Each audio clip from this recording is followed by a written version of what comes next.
Images coming in. Numbers 9 and 6. Senior, she's smoking a pipe. You're not gonna kill me. Wait.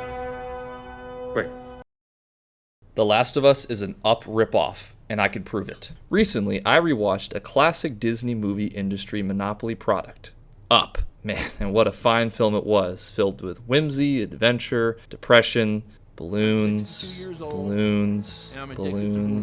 But toward the end of my euphoric viewing of Disney Pixar's product, I noticed something disturbing. Old man, scout boy, dog, bird, other dog, these iconic characters were shamelessly ripped off by another media product, The Last of Us.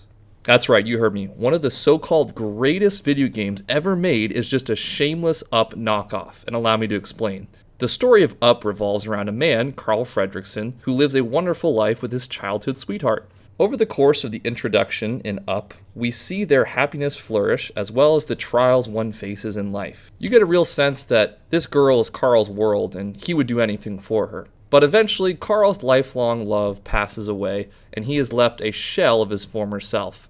A bitter old man with no empathy or humanity left, Carl goes through the day-to-day motions just waiting to die. It is not until Carl meets his reluctant companion, Russell, that the adventure truly begins.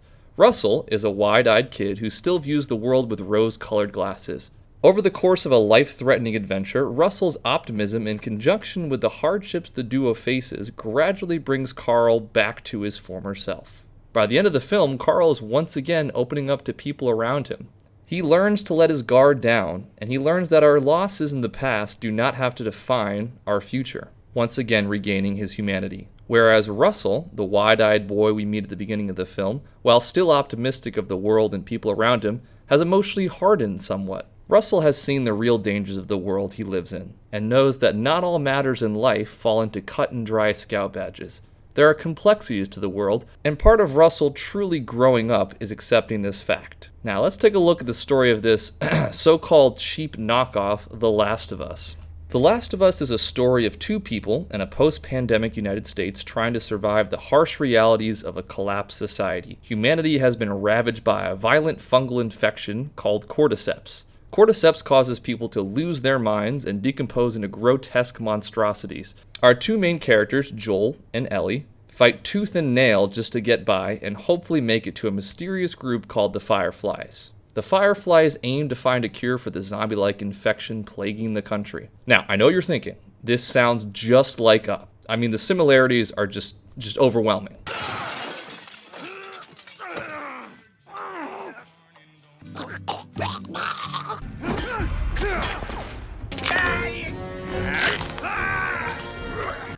I'll pop your goddamn knee off.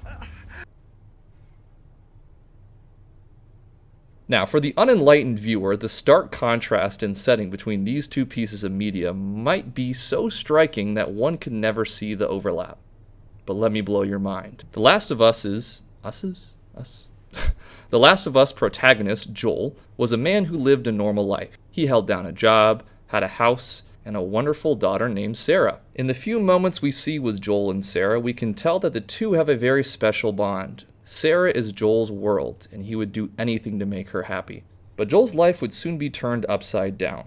The cordyceps infection had spread, and the world Joel knew was collapsing. In the midst of this chaos, Sarah is shot and killed by the military, and Joel is left in ruin. We then cut forward years into the future, and see Joel as a broken man. He wakes up in a haze, and we can tell he seems far more detached from himself than what we saw at the beginning of the game. Joel only exists just to go through the day-to-day motions. There is no humanity left in this man. He is a broken human being with no purpose and waiting to die. Okay, you can chalk that one up to coincidence, but don't worry, I'm still not done. Joel is a shell of his former self and feels nothing but his basic survival instincts. It's not until we meet his reluctant companion, Ellie, that things start to change.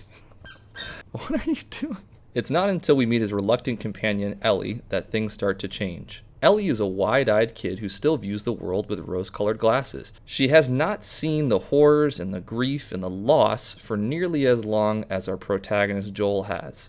Over the course of a life-threatening adventure, Ellie's optimism in conjunction with the hardships the duo faces gradually brings Joel back to his former self. By the end of the game, Joel is once again opening up to people around him. He lets his guard down and learns that our losses in the past do not have to define our future, finally regaining his humanity.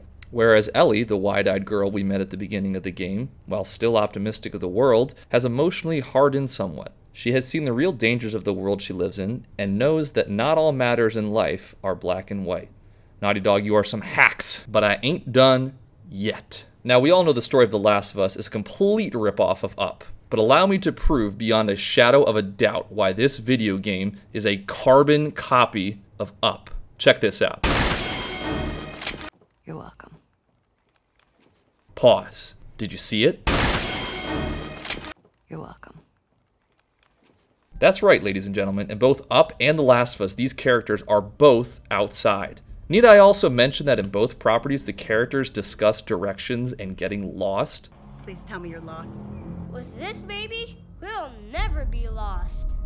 Never be lost. Never be lost. Never be lost. Oh, what's that? You need more proof? Let's get real crazy. In The Last of Us, do you know what weapon Ellie is known for using? That's right, it's a knife. It's basically her signature weapon. It's so iconic to her character that The Last of Us TV show even gave it an origin story. Are you ready? Hi, I'm Ed Asner. You know Doug, right? The lovable dog from Up? Stolen and co-opted by The Last of Us. What's that? Up constantly uses balloons in its story? Well, then The Last of Us has to too.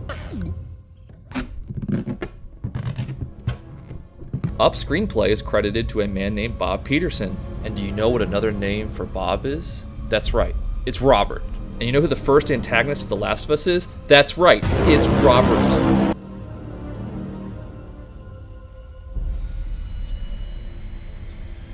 Shit. And in the final scene of Last of Us, do you know what direction Joel looks? It's up! Intellectually, I know that balloons are not alive.